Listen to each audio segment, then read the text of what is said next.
Hi everybody, this is the Baseball Hype, the amazing, spectacular, terrific, the great one, the People's Champion. Your host, and welcome back to the Baseball Hype. Hopefully you like this video. Hit that subscribe button. I'm going to have a message at the end of this video. It's a rather long message, about 5 minutes at the end of the main part of this video. To anyone that's watching it, it's very important that you watch the end of this video because I need your help. I would mention, if you're watching, please share the video, especially if you're a regular here.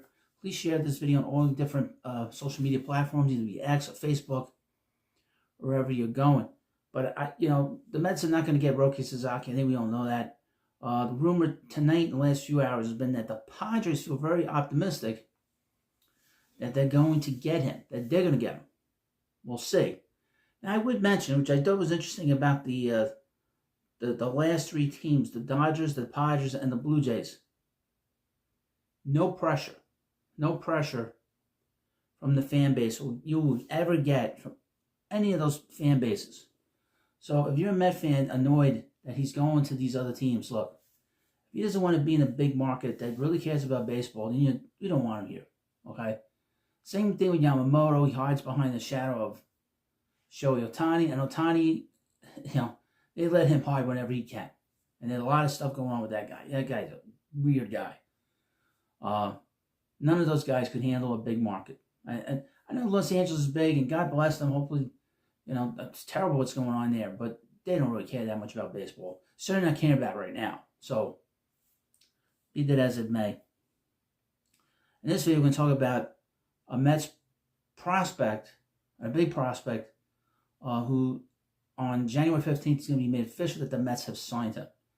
He's an international player. He's considered the best international player in baseball, aside from Roki Sasaki, and his name is Elian Pena.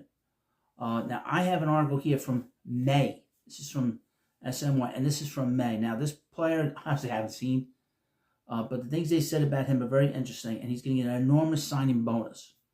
This is the headline. Mets expected to sign international prospect shortstop Elian Pena to bonus around $5 million. It'll be the largest bonus Mets have issued to international free agent, likely biggest in 2025 class. Even though the international sign period is still months away, which is just 2 days away, officially kicking off on January 15th, 2025, it's been late to and are expected to sign shortstop Elian Pena from the Dominican Republic to a massive deal in terms of international free agents. First reported by Baseball America's Ben Badler and confirmed by SNY's Joe DeMaio, New York has its eyes set on Pena and plans to sign the 16-year-old to around $5 million, which would be the largest bonus the Mets have ever issued to an international free agent. It also likely to be the biggest contract in the 2025 class. What has New York enamored with Pena and ready to spend nearly all of the roughly $6.2 million in his bonus pool is mainly his offensive potential. A lefty, Pena is said by scouts to have a line drive bat and is considered to be a terrific hitter with a thick frame, according to the New York Post. Badler writes, Pena is a polished left-handed hitter and one of the most dangerous offensive threats in the class. It's a sweet lefty swing that's compact and stays through the hitting zone a long time. But Pena has shown the ability to manipulate the bat to consistently square up pitches with hard contact throughout the strike zone. Some scouts believe the offensive-minded infielder, currently listed at 6'2", 155 pounds, will be best suited for third base. Pena even drew comparisons to Rafael Devers of the Boston Red Sox by one scout, per the New York Post. However, other evaluators think he has a chance to stick at shortstop. Regardless of where he plays, Pena's bat will be valuable to a team. But it's not just his swing and body type that has people gushing over the Dominican. His approach to the plate, along with his eye and willingness to take walks, are also impressive, especially at a young age. Not to mention he has plus raw power, is a tick above average runner, and has a plus arm, according to Baseball America. The Mets do, in fact, sign Pena in the $5 million area a year after signing catcher Giovanni Rodriguez to a $2.85 million bonus, the most in franchise history up until this point. It will be clear that New York is getting much more aggressive in utilizing the international pool of players to build its farm system. This would be an enormous move for the Mets because they've been needing somebody that could be an elite player. He might be the closest thing. But obviously, he's 16, 17 years old. It's hard to tell what he's going to be. And people saying, well, why you sign a shortstop? That's the biggest thing. People said that online today, that why you sign a shortstop, we don't need any more shortstops. These guys can play anywhere. If you can play shortstop, you can play anywhere. Juan Lagares was a shortstop when the Mets signed him, and they put him in center field. That's a recent example. But this is very exciting, and the Mets. This kid will probably be the Mets' #1 prospect very quickly, if not the second they sign him. But we'll see. Obviously, these evaluations take a couple weeks to figure out, and but he has a very good future. Just things I've read, and I'll have more on him once it's official. It's not official yet. We should know by Wednesday what's going on with him. And again, Mets aren't getting Roki Sasaki, but this kid is the best amateur player in the world, and the Mets are getting him, and that's a good sign for the Mets organization and for the farm system. So this is a huge signing for the Mets, but we'll see how this transpires. Now, I'm going to have an interesting thing at the end of this video. Before I go, again, I can't thank you enough for watching. I need you to subscribe. Also, we have memberships here. I want to get myself a nice computer. We have really good sound on it, be able to edit on the computer and all that stuff. And I want to thank you if you do that. And I appreciate also, got a super thanks, which I missed the other day, from Ed Ferdig.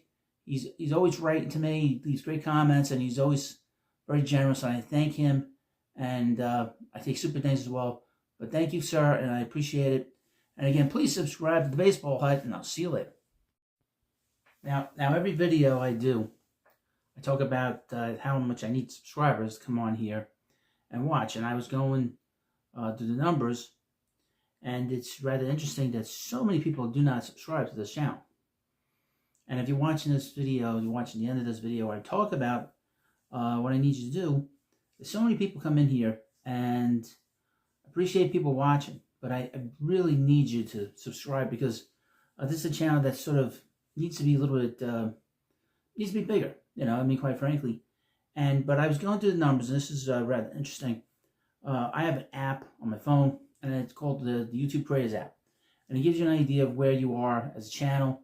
And, you're able to track things and be able to figure out how many subscribers you get a month, how many, how much money you bring in, and it's great. But I was going through the viewers, the audience, and I get thousands of people, thousands and thousands of people coming in here and watching the channel. And quite frankly, so many people don't subscribe. Let me just run down some numbers here. We all love baseball, so you're going to like the numbers. Over the last 7 days, starting on January 13th, 2025, I have brought in 81 subscribers. Pretty good. But this channel has about 5,700, soon to be 5,800 subscribers. But we've had 6,700 people return. So there's about 1,000 people, I'm assuming, that hasn't subscribed. Please subscribe. And there have been new people coming in. About 1,700 people, close to 1,800 people, have come in that are new people. So over the last 7 days, this is just the last week, 8,500 people have come in, and your host has only gotten 81 subscribers. You have to subscribe. It's very meaningful to me. It brings in a lot more people in, and it's not just, I think that, I don't know much about this. I'm starting to learn. Every day you learn more every day about YouTube.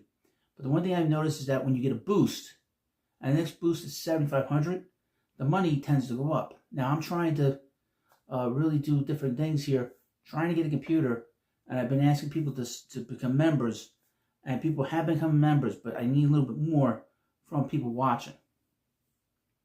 Over the last 28 days, I brought in 295 subscribers. The month's been very good. Now, the month of December is very strong. Returning people, you won't believe this. Over 16,000 people returning. And out of the 5,700, 11,000 have not subscribed. Please subscribe. New people. We've had about 12,000 people come in that are new. And out of the two numbers, that's 28,000 people have watched videos over the last 28 days. And the channel's only brought in 295 subscribers. Over the last 90 days, this is the last 3 months, we've had 24,000 people return. So we're talking about 19,000 people have not subscribed. So if you watch the videos, there's no reason not to subscribe, especially if you're returning. And 36,000 people are new over the last 90 days. Incredible numbers. That's at basically an average of 12,000 people per month. That's new. That's new. And obviously the overall number is 60,000 people. 60,000 people have come in to watch this channel, and only 639 people have subscribed. There's no reason not to subscribe to this channel. I do daily videos. I'll do as many live streams as I would like, but you know, I'm busy and I got a lot of responsibility, so it makes it difficult. But you need to subscribe. It'll really expand this channel, and this is the best Mets channel. And the reason being is very simple. Very simple. I'm way ahead of the curve when it starts talking about things. Your host was the first to discuss the Mets possibly putting Brandon Nimmo as a designated hitter. You're starting to see that. I'm also a person from 4 years ago that predicted the Mets were going to make a trade for Francisco Lindor. So I've been very much ahead of the game in terms of discussing what's going on with our favorite team, the Mets. And I talk about all the teams here for the most part. So it's not just a Mets channel, but it's also a baseball channel. So I would hope and I would really pray that you subscribe. It would really mean a lot to me and my family. And it's a way to sort of expand more, help me get a computer, get the computer much faster than I've been trying to do it. We're getting there, but I need more help, and I need you to subscribe. So thank you, and I'll see you later.